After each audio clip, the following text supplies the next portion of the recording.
Alhamdulillahirabbil alamin wassalatu wassalam ala asyrafil anbiya rahmat Allah. Syukur kita kehadrat Allah Subhanahu wa taala dapat kita meneruskan kuliah kita pada hari ini yang berpandukan kitab Indahnya Solat Berjamaah, ya. Kali yang terakhir kita pada 9 bulan 1 2023, ya, di muka surat 16. Dan hari ini pun di muka surat 16, tapi iaitu berkaitan hadis. Betul ke ni? Betul ya? Muka surat ni yang kita ni 2023 kan, bulan 1. Sepatutnya bulan 2. Ini bulan 2 ya? Betul lah. Betul. Orang ingat bulan 3 lagi. Okey, alhamdulillah. Dapat kita sama-sama menunaikan solat maghrib berjamaah.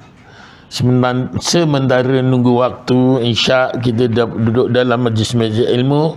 Siapa duduk dalam majlis ilmu ibarat dia duduk di taman-taman syurga. Dan insya-Allah kita dapat menunaikan solat Isyak berjamaah. Sesiapa menunaikan solat Isyak berjamaah, seolah-olah dia beramal ibadah separuh malam. Dan siapa solat subuh berjamaah, seolah-olah dia beramal ibadah sepanjang malam. Alhamdulillah. Sebelum kita meneruskan kuliah kita, mari kita sama-sama membaca Ummul Quran, ganjaran kita hadiahkan kepada junjungan besar kita Nabi Muhammad sallallahu alaihi wasallam. Seterusnya kepada kedua ibu bapa kita, sama ada yang masih hidup atau yang telah meninggal dunia, kepada guru-guru kita sama ada yang masih hidup atau yang telah meninggal dunia, kepada sahabat-sahabat kita yang istiqamah dengan madrasah kita kemudian telah meninggal dunia, dan kepada suami-suami yang telah meninggal dunia, isteri-isteri yang telah meninggal dunia. Insya'ulillahi al-Fatihah. A'udzubillahi minasyaitonirrajim. Bismillahirrahmanirrahim. Alhamdulillahi rabbil alamin, arrahmanir rahim, maliki yaumiddin. Iyyaka na'budu wa iyyaka nasta'in. Ihdinas siratal mustaqim, siratal ladzina an'amta 'alaihim ghairil maghdubi 'alaihim waladdallin. Rabbighfirli wa li amin. Alhamdulillah. Iaitu di muka surat 16, iaitu hadis keharusan solat jamak ketika hujan. Okay. Yang lepas iaitu solat ulangan yang dilakukan secara berjamaah itu tidak makruh di sisi syarak, dan jamak takdim kerana hujan demi tuntutan berjamaah. Okay. Yang ini hari ini hadis keharusan solat jamak ketika hujan. Okay. Imam Ash-Shirazi dalam kitabnya, dalam Al-Muhazzab Al-Majmu', ya, Al-Muhazzab Al-Majmu' mengatakan bahawa dibolehkan solat jamak antara dua solat pada waktu pertama, jamak takdim. Okay. Ketika hujan, berdasarkan riwayat Ibnu Abbas radhiyallahu anhuma, shalla Rasulullah sallallahu alaihi wasallam az-zuhra wal 'asra jami'an wal maghriba wal 'isya'a jami'an fi ghairi khaufin wala safarin. Okay. Maksudnya Rasulullah sallallahu alaihi wasallam telah menunaikan solat fardu zuhur serta solat fardu asar secara jamak, dan solat fardu maghrib serta solat fardu isya secara jamak, bukan kerana ketakutan dan bukan juga kerana musafir. Selalu yang dikatakan kita buat solat jamak, iaitu jamak takdim, jamak takhir, itu bagi orang yang bagi orang yang bermusafir. Tetapi jamak itu jamak tamam, ini disarankan jamak tamam tak semestinya orang yang bermusafir, orang ketakutan. Dan begitu juga ketakutan, maksudnya ketakutan ya macam-macam lah jenis ketakutan. Kadang-kadang dikhawatiri orang nak menagih hutang kat kita, kita tak boleh bayar, takut kena pukul dan sebagainya kan. Jadi itu kita ketakutan contoh ya. Dan lain-lain lagi contoh yang lepas ada di nukilkan. Jadi kat sini ini adalah bagi orang yang ketika dalam keadaan hujan ya. Seterusnya As-Sirazi berkata, Imam Malik berkata, aku berpendapat perkara ini dilakukan ketika hujan turun.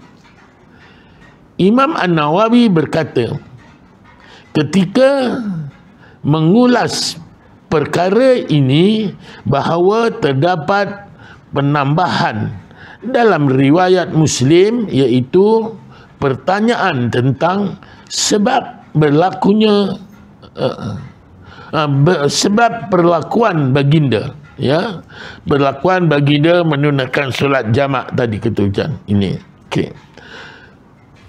Lalu Ibnu Abbas menjawab, perlakuan tersebut bertujuan supaya tidak menyusahkan umatnya. Inilah supaya tidak menyusahkan umatnya.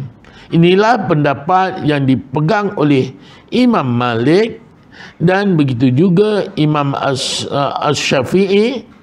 Namun wakil itu namun takwil itu tertolak dengan hadis berikut. Itu tadi yang alasannya ya. Alasan bagi Imam, tapi masih tertolak dia. Bagaimana sebab-sebab tolaknya? Ani bin Abbas qala jama Rasulullah sallallahu alaihi wasallam baina zuhri wal 'asri wal maghribi wal 'isya'i bil madinati fi ghairi khaufin wala matarin fi hadisin waqi'in. Qala qultu li ibni Abbas lima fa'ala dhalik? Qala kaila yuhrija ummatahu. Wa fi hadithi Abi Muawiyah qila li ibni Abbas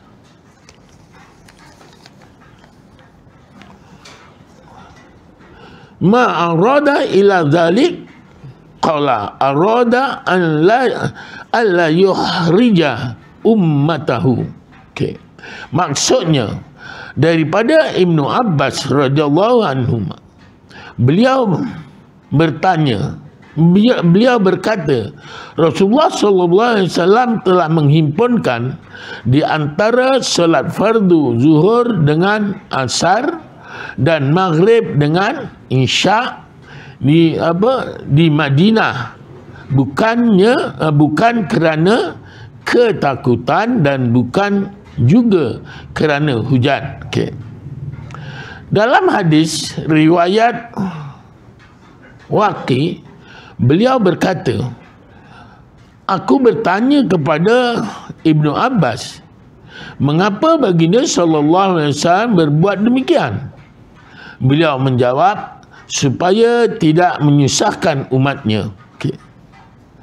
Dalam hadis riwayat Abu Muawiyah dikatakan kepada Ibnu Abbas, apakah yang baginda kehendaki pada perbuatan tersebut? Beliau berkata, baginda sallallahu alaihi wasallam mengkehendaki demikian supaya tidak menyusahkan umatnya ya, supaya tidak menyusahkan umatnya. Ini dikatakan riwayat Muslim dalam kitab solat, iaitu orang-orang musafir dan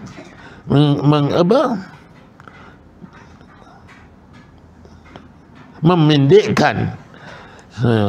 Abu Dawud kitab solat ketika musafir. Itu dalam musafir. Semua orang fahamlah kalau bab musafir ini boleh kita buat solat jamak dan solat qasar. Jamak dan qasar. Tapi tengok, ini yang dibincangkan mengenai solat jamak saja, ya. Tidak membincangkan dalam solat qasar lagi ini. Solat jamak ni apa? Artinya jamak tamam. Ya, solat jamak tamam iaitu kalau zuhur 4 rakaat, asar pun 4 rakaat, tapi dijamakkan. Di sini dibuat jamak takdim, bukan jamak takhir, ya. Okey. Begitu jugalah sebagaimana amalan bagi orang-orang yang menunaikan haji. Orang-orang yang menunaikan haji ketika wukuf di Arafah, ketika mabit di Mina, semua dalam kursus-kursus haji, ya. Ini setengah tempat dah habis, setengah belum. Tempat saya ada 2 kali lagi, ya. Tapi di Bukit Badung sekali lagi, ya. Di Shah Alam habis dah setengahnya. Pasal kebanyakan buat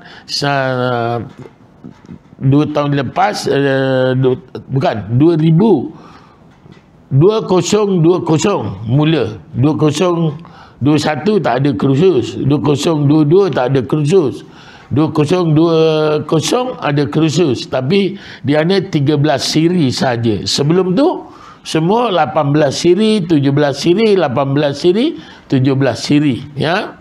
Dan tahun ini pun banyak juga yang diarahkan oleh tabung haji hanya 13 siri. Tapi setengah tempat yang bagi saya, yang bagi ceramah, saya kata kalau semua reda, ikhlas, mau tambahan, saya tidak menuntut tambahan, allowance dan sebagainya, kita buat lebih. Sebab apa? Sedangkan 15 siri, 18 siri tu ramai yang tak faham lagi. Ada ketika bab solat satu. Dalam bab solat ini juga telah saya bangkitkan dalam muzakarah haji. Apa jawab panel ketika itu? Ustaz, orang nak pergi haji ni semua solatnya dah sempurna. Tapi oleh kerana bagi kami yang penceramah, ya, penceramah iaitu yang bagi ceramah kursus haji, bab solat inilah yang cukup pasal itu selalunya bab solat tu dalam tabung haji punya arahan hanya 1 hari saja. Memang tak cukup. Apabila dia memang banyak persoalan. Solat jamak belum lagi, jamak takdim, jamak takhir. Lepas itu qasarnya lagi, yang qasar macam mana, yang kemudian solat jamak tamam pula. Oleh kerana kita dalam perjalanan daripada Malaysia menuju ke Mekah, Malaysia menuju Madinah, kita gunakan jamak qasar. Boleh buat jamak takdim, boleh buat jamak takhir. Tetapi apabila berada di Arafah ketika wukuf dan berada di Mina ketika bermabit hari tasyrik, hari yang ke-10, 11, 12, 13. Hari 10 tu hari nahar dipanggil. Hari ke-11, 12, 13 hari tasyrik. Itu berada di bumi Mina. Dan di semua kalau Pak Imam jamak tabung haji, kita berjamaah dalam keadaan solat jamak tamam. Jadi jamak takdim bukan jamak takhir. Artinya asar kita buat dalam waktu zuhur, isyak kita buat dalam waktu maghrib. Contoh, kalau kita wukuf pada 9 Zulhijjah, 8 Zulhijjah dipanggil hari Tarwiyah. Minta maaf saya keluar bab haji sikit Pak Imam, ya. Boleh, ya? 8 Zulhijjah hari Tarwiyah. Tarwiyah ni orang mula berangkat ke padang Arafah. Ya, dari Mekah berangkat ke padang Arafah. Itu hari Tarwiyah, 8 Zulhijjah. 9 Zulhijjah baru dinamakan hari wukuf. Bagi orang yang tidak mengerjakan haji, tidak wukuf di Arafah, artinya disunatkan berpuasa. Contoh orang Malaysia kan, disunatkan berpuasa. Dan begitu juga walaupun pada 9 Zulhijjah tu, orang semua yang menunaikan haji mesti dia berada di bumi Mekah. walaupun seketika, maafkan saya, bimugi Arafah, walaupun seketika. Maksud walau seketika, kalau si orang tu sakit contoh, diletak kat hospital, berada diwadatkan di hospital, tetapi si pesakit ni masih boleh digerakkan, masih boleh tidak mudarat, tak adalah kata CCU dan masih sedar lagi, maka dia pada 9 Zulhijjah tengah hari itu, antara pukul 9 ke pukul 12 sebelum habisnya zuhur, ya, sebelum zuhur dan sebelum habisnya zuhur, dia akan dibawa ke bumi Arafah dengan ambulans. Katakan si pesakit ini tadi Nahrawi. Di Nahrawi tadi boleh baring lagi dan ingatan boleh lagi, boleh apa, sekadar masuk air ataupun masuk darah contohnya, ya. Tidaklah kritikal, gunakan oksigen dan sebagainya, ya. Itu masih boleh. Sampai saja di bumi Arafah, andainya si Nahrawi ini tadi tertidur, dikejutkan. Nahrawi, kita berada di bumi Arafah, kita wukuf ni, celik mata, dah sah tu, bawa ke hospital balik, dah cukup dah. Artinya mabit seketika, bukan berninya duduk lama-lama. Bagi orang yang sihat bolehlah, ya dah. Malam apa 8 malam 9 tu tadi kita dah berada di Arafah dah. Ya, orang yang sehat, kita beramal ibadah kat di malam tu, buat qiyamul lail dan sebagainya, kan? Kemudian di waktu tengah hari barulah yang dinamakan wukuf tu, waktu tengah hari tu semua zuhur tu. Ada khutbah Arafah dan sebagainya. Ada khutbah Arafah, habis khutbah Arafah barulah menunaikan solat zuhur jamak tamam, zuhur dan asar. Jamak dijamakkan, dikumpulkan, jamak takdim, dan asar buat dalam waktu zuhur tamam, iaitu 4 rakaat. Okay. Dalam kursus haji ada jamaah tanya, Ustaz, kita ni solat jamak ni akan hanya setelah kita bermusafir lebih 2 marhalah, sedangkan Mekah ke Arafah baru 20 kilometer. Kenapa apa? Itu persoalan kat sini. Cantik persoalan tu kan. Tapi apa jawapannya? Iaitu oleh kerana di dalam keadaan hanya kita boleh dibuat Arafah dan Mina saja sebab keadaan masyaqqah. Masyaqqah ni susah payah dengan air, susah payah bilik air dan sebagainya. Kalau tuan-tuan besok dah hari, siapa yang pernah mengerjakan haji tahulah berbarisnya di bilik air itu tadi di Arafah, ya tak? Berbarisnya tu tadi berjam-jam kat situ. Belum orang yang nak membuang air dan sebagainya, ya tak? Begitu juga bagi muslimah dan sebagainya. Itu kalau sekiranya ada air, ada kalinya air tak ada. Air ada, kita bekalkan untuk minuman saja. Jaga, maka itu tak perlu kita gunakan air untuk minum, untuk makan. Ya tak? Jadi kita boleh tayamum ataupun itu tadilah dia buat jamak takdim tamam. Ya, itu diistilahkan dalam kitab haji, dia mengatakan satu daripada masyaqqah, yang kedua daripada sebab ibadah. Masyaqqah ni susah payah, kita nak ada air, susah payah kita nak bersuci dan sebagainya, ya. Itu dan atas jalan ibadah, nak meringankan jamaah yang lain. Okey, itu di Arafah, di Mina. Okey. Jadi ini salah satu daripadanya yang kita sebut, iaitu ini. Tapi ketika ini apa kata Ibnu Abbas, Rasulullah SAW membuat jamak ini ada di mana? Di Madinah, ketika di Madinah. Tapi buat jamak tamam. Ini yang diistilahkan jamak tamam. Okey, nanti ya. Maksud daripada Ibnu Abbas radhiyallahu anhu, beliau berkata Rasulullah sallallahu alaihi wasallam telah menghimpunkan di antara solat fardu zuhur dengan asar dan maghrib dengan isyak di Madinah, bukan kerana ketakutan dan bukan kerana hujan. Itu yang di atas tadi membincangkan sebab dikatakan hujan kan. Tu nanti kemudian kita jelaskan. Dalam hadis riwayat Waqi', beliau berkata, aku bertanya kepada Ibnu Abbas, mengapa baginda sallallahu alaihi wasallam berbuat demikian?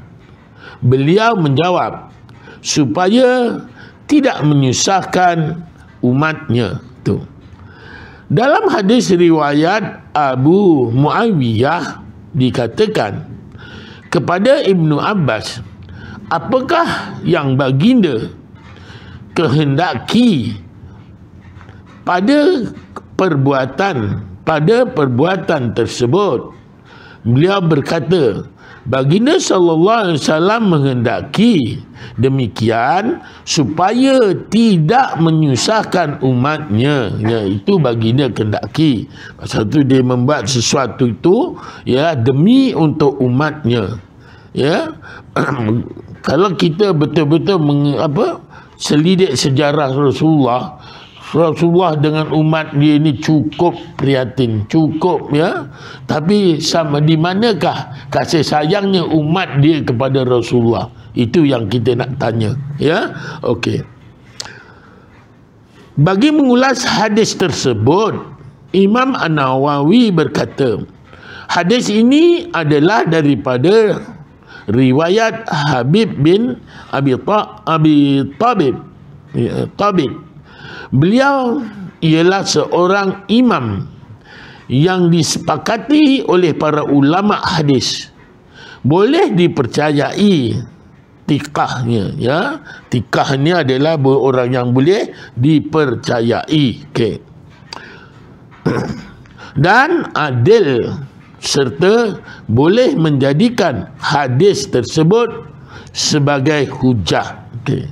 Pasal imam ini boleh dipercayai dan adil orangnya, dan sampailah apa yang dikeluarkan olehnya boleh diibaratkan sebagai hadis dan sebagai hujah. Okey, nanti ulasan Imam Baihaqi. Imam An-Nawawi berkata lagi, Al-Baihaqi berkata, riwayat ini tidak disebutkan oleh Al-Bukhari dalam sahihnya, sahih hadis Bukhari lah, ya. Sedangkan Habib bin Abu Tabib, ya, menepati syarat beliau iaitu Al-Baihaqi berkata, boleh jadi beliau mengabaikannya kerana ia menyalahi hadis yang diriwayatkan oleh jamaah, iaitu kumpulan besar ahli-ahli hadis, ya.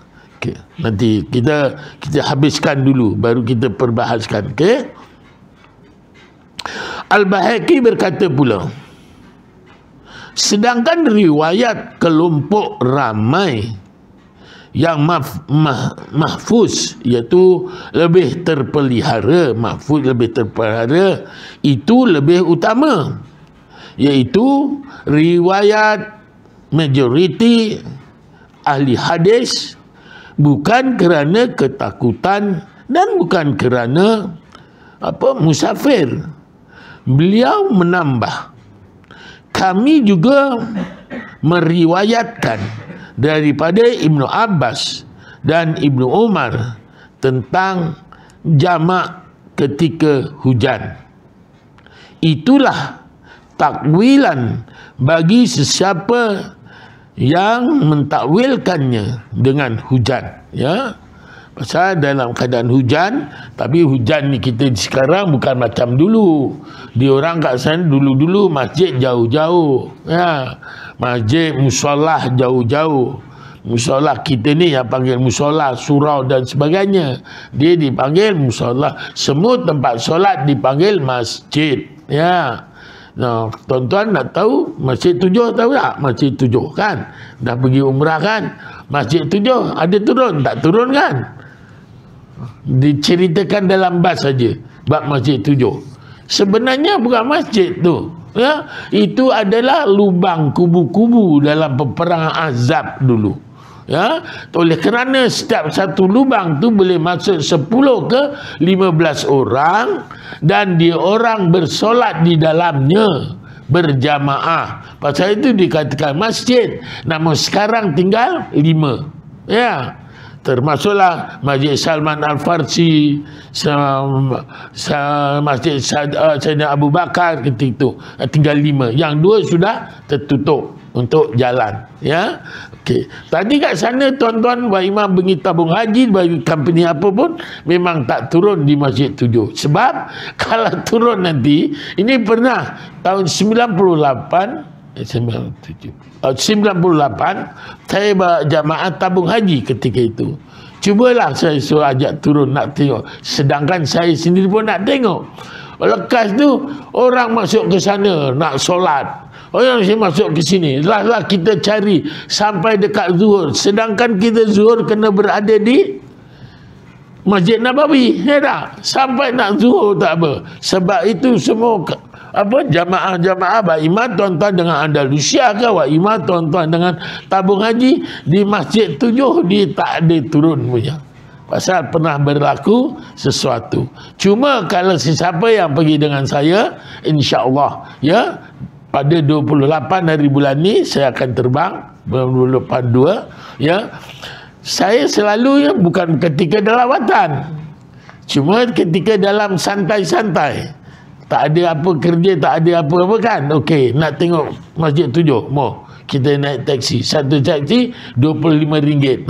Dan 4-5 orang pergi jalan naik taksi. Baru boleh tengok lagi tu. Ya, kalau siapa nak tengok lah.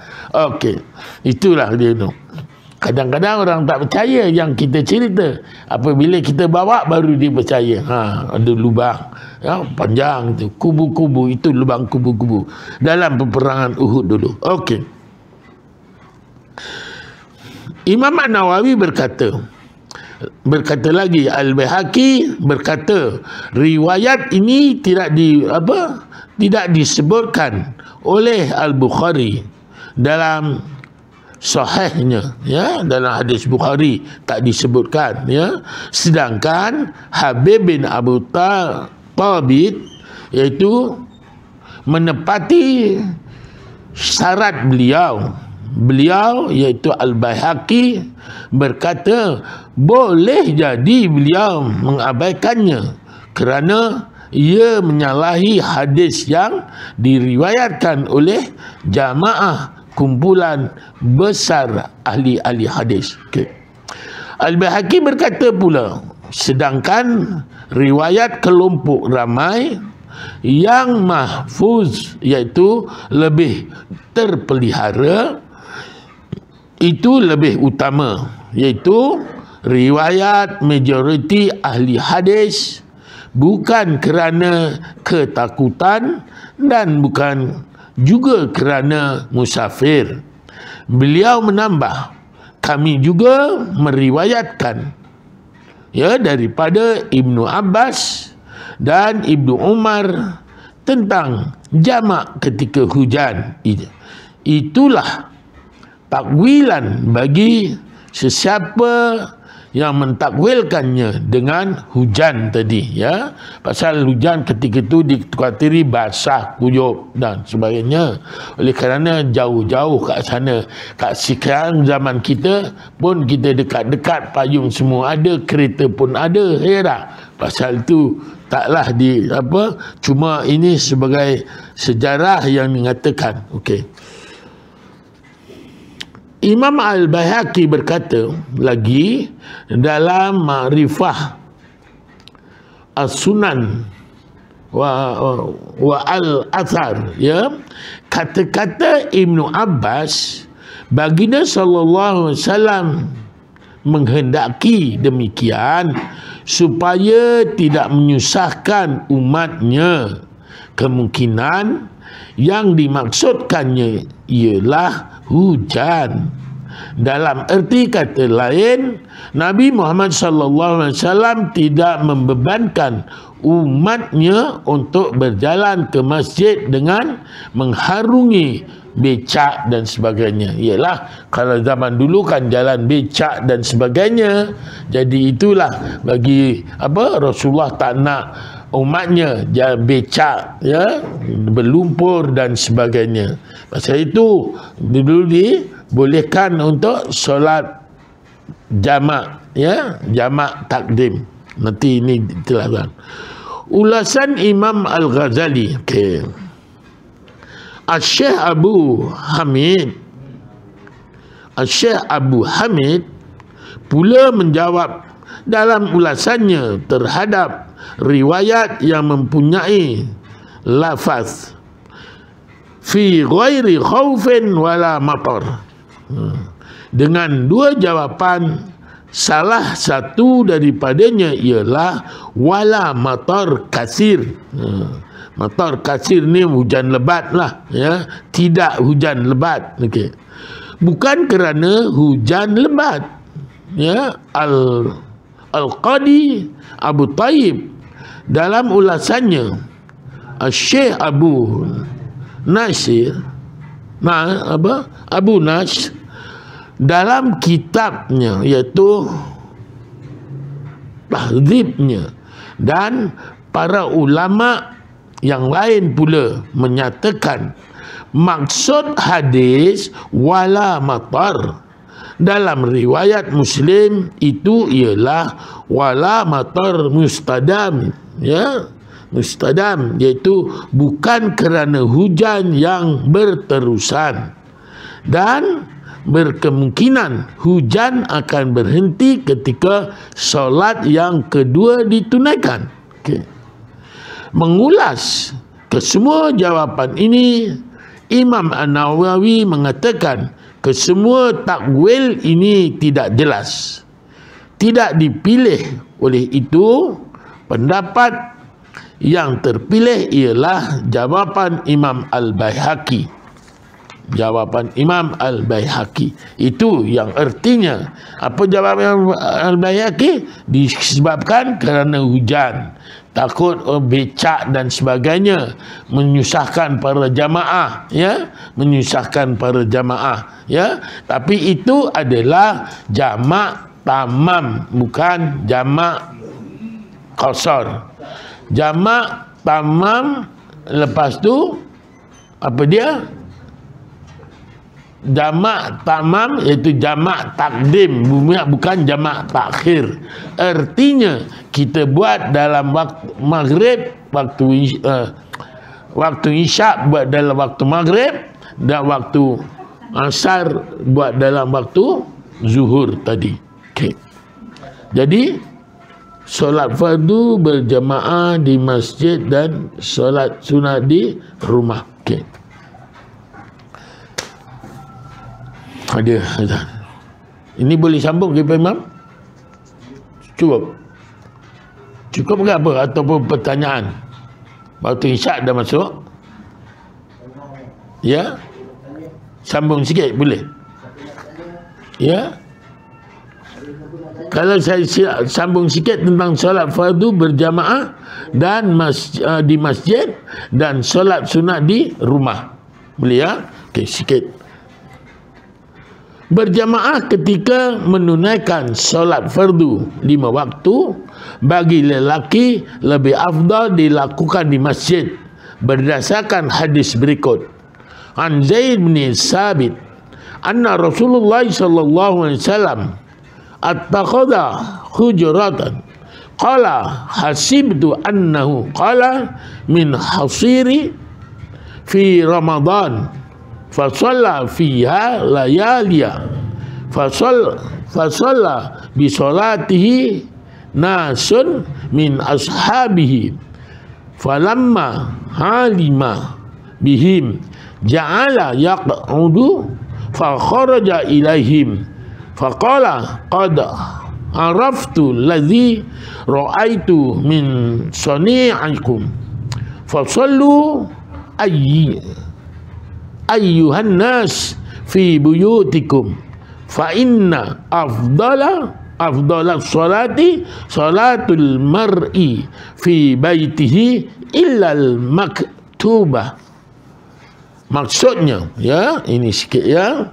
Maksudnya daripada Zaid bin Thabit radhiyallahu anhu bahawa Rasulullah sallallahu alaihi wasallam membuat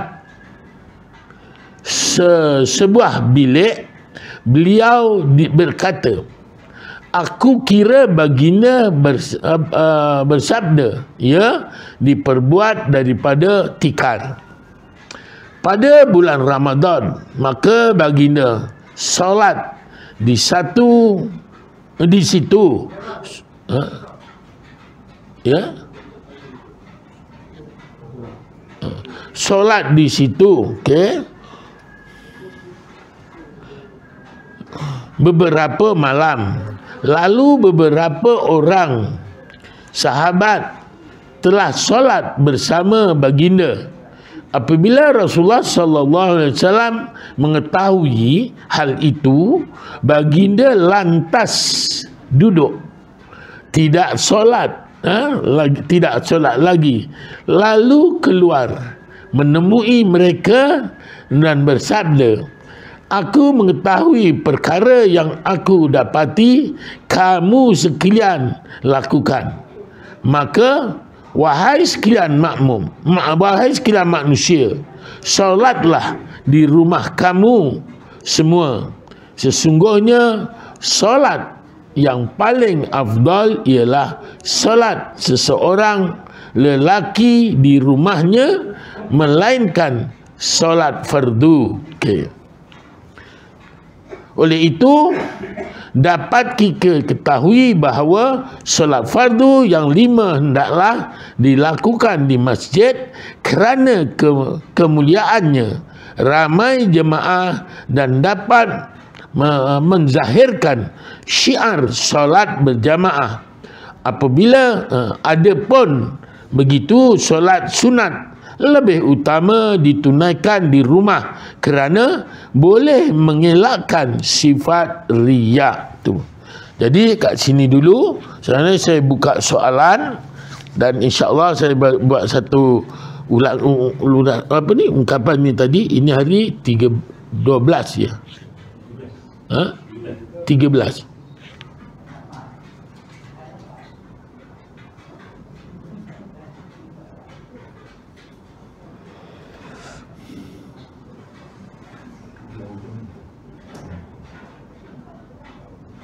Ada apa pertanyaan?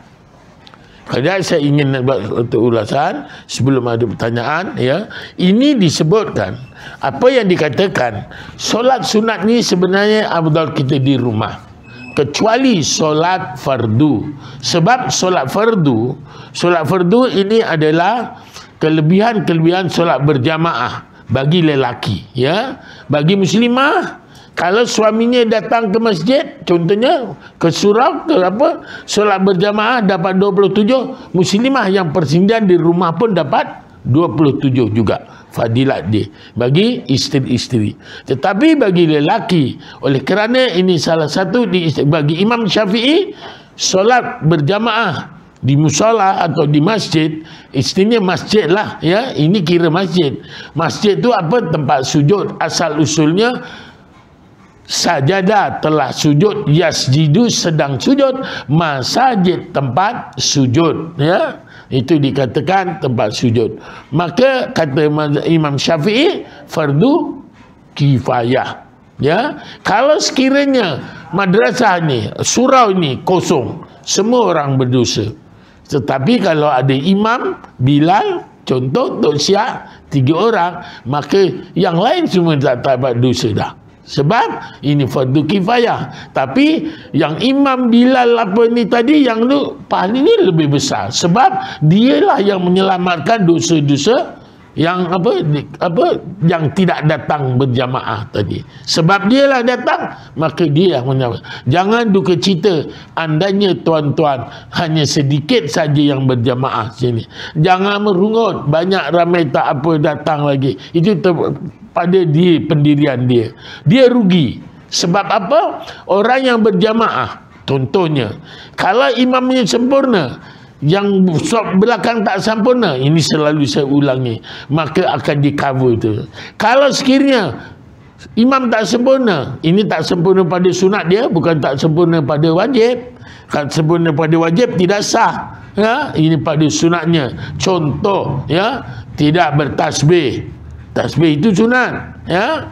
Kalau tak tumakninah, tak boleh. Tumakninah rukun dalam solat, ya. Cuma tak bertasbih, tak baca syamiallahu liman hamidah, ya. Contoh, Rabbana walakal hamd, contoh, ya. Kita tak angkat tangan, contoh, itu sunat, sah, tapi kurang sempurna solatnya, ya. Jadi itu orang akan di-cover kepada orang yang sempurna. Katakan sini penuh, semua tak sempurna, tak sempurna solatnya, contoh, ya, dalam sunatnya, maka takwilkan semua jadi sempurna disebabkan berjamaah tadi. Okey, ya. Satu, susunan berjamaah sebenarnya dewasa, ya, lepas tu kanak-kanak, ya, kanak-kanak, lepas tu khunsa, lepas tu baru muslimah, ya, gitu susunan dia. Tetapi kalau sekiranya kanak-kanak itu ada kumpulannya, itulah dijadinya kumpulan. Tetapi kalau hanya seorang dua saja, contoh, ya, maka dia boleh duduk di saf-saf orang dewasa. Okey, satu. Ini kepahaman dulu-dulu. Saya sendiri pun waktu dulu-dulu kata kanak-kanak yang tak sunat, dia memutuskan saf, katanya. Sebenarnya tak ada istilah memutuskan saf, ya.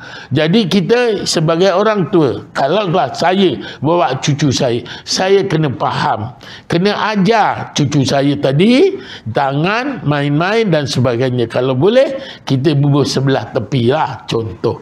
Tetapi kalau kekanak ini mumayyiz ini belum balik. Bukan mumayyiz ini balik, bukan. Mumayyiz ini dia tahu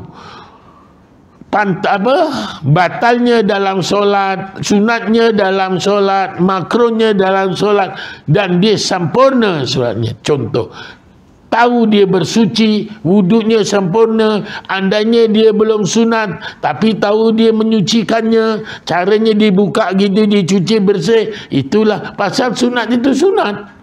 Sunat tu bukan wajib, sunat tu sunat, ya tak? Maka dia tahu menyucikannya, maka dia juga boleh jadi imam. Dan dia juga, jangan katakan kalau di masjid dia dah datang dulu, dia berwirid duduk baris depan, orang dewasa ambil baris, itu berdosa orang dewasa tu. Sebab dia dah ambil tempat dulu. Dia oleh kerana siapa sampai dapat dulu, pahalanya lebih besar, kan? Jadi itu kelebihannya. Oleh kerana zaman Rasulullah pernah melantik kekanak yang mumayyiz umur 8 tahun menjadi imam. Ya tak? Bacaan sempurna, segala-galanya sempurna, ya. Jadi oleh itu kanak-kanak jangan kita halau, kalau apa, kita didik dia. Kalau kita halau setengah-setengah masjid, kita halau dia, hari ini dia tahu kita halau dia, akan datang nampak muka kita pun dia akan marah nanti, ya tak? Kalau boleh tu biarlah kita dengan secara lemah lembut kita latih sana. Besok dah besar, aku dulu kecil pun pergi surau dihalaunya, dimarahnya dengan Pak Imam. Kata Pak Imam, minta maaf Pak Imam, ya. Kata Pak Imam, ya tak? Jadi malas aku nak ke masjid, ya tak? Tetapi apabila kecil-kecil kita usap dia, lemah lembut dia, insya-Allah, ya, dia akan khusyuklah dia masjid kita ni. Begitu jugalah saya kata, ini saya sendiri dulu saya ada kereta buruk parking kat depan rumah saya. Rumah saya jalan besar lalu larang, ya. Lepas tu ada budak sekolah anak India tendang tu. Apa sebab tendang? Saya tak marah dia, saya panggil dia, cakap dia, apa sebab? Dia tanya. Lepas tu saya bagi duit. Lain kali baik dia jumpa saja. Pakcik, apa-apa pakcik, kalau jumpa, ya tak? Itulah kita. Sebab apa? Kalau kita ajar dia dengan lemah lembut, dia akan didik dengan lemah lembut. Kita ajarkan dia dengan kekerasan, dia akan buat kekerasan. Itu kita yang mengajarkan. Jadi boleh ya, setelah ini dulu Pak Imam ya, insya-Allah kita jumpa lagi bulan hadapan insya-Allah. Yang saya memohon ribuan ampun dan maaf salah silap saya, terkasar bahasa, terlajak kata dan terlajak masa, saya minta maaf ya. Yang baik datang dari Allah, kelemahan kesilapan datangnya dari diri saya yang jahil. Wabillahi taufiq hidayah. Wassalamualaikum warahmatullahi wabarakatuh. Bismillahirrahmanirrahim. Alhamdulillahirabbil alamin, hamdan hamidin, hamdan zakirin, hamdan syakirin, hamdan naimin, hamdan sabirin, hamdan yuafi ni'amahu yukafi'u mazida. Ya rabbana lakal hamdu kama yanbaghi li jalali wajhika wa 'azimi sultanik. Allahumma shalli wa sallim ala sayyidina Muhammad salatan tunjina biha min jamil ahwali wa afat, wa taqdilana biha min jamil hajat, wa tutahhiruna biha min jamil sayiat, wa tarfa'una biha indaka ala darajat, wa tuballighuna biha aqsal ghayat min jamil khairat fil hayati wa badal mamat. Allahumma inna nas'aluka ridhaka wal jannah wa na'udzuka min sakhatika wan nar. Allahumma innaka 'afuwun karimun tuhibbul afwa fa'fu 'anna wa an walidina wa jamil muslimin wal muslimat wal mu'minat bi rahmatika ya arhamar rahimin. Allahumma anzil rahmata wal maghfirata was syafa'ata ala majlis. Allahumma anzil rahmata wal maghfirata was syafa'ata ala majlis. Allahumma anzil rahmata wal maghfirata was syafa'ata ala majlis. Allahumma ij'al jamana hadza jam'an marhuma wa tafarraq min ba'di tafarruqan ma'suma. Wa sallallahu ala sayyidina Muhammad wa ala alihi washabbihi ajmain bi fadli subhana rabbika rabbil izzati amma yasifun wa salamun alal mursalin walhamdulillahi rabbil alamin. Taqabbalallahu minkum.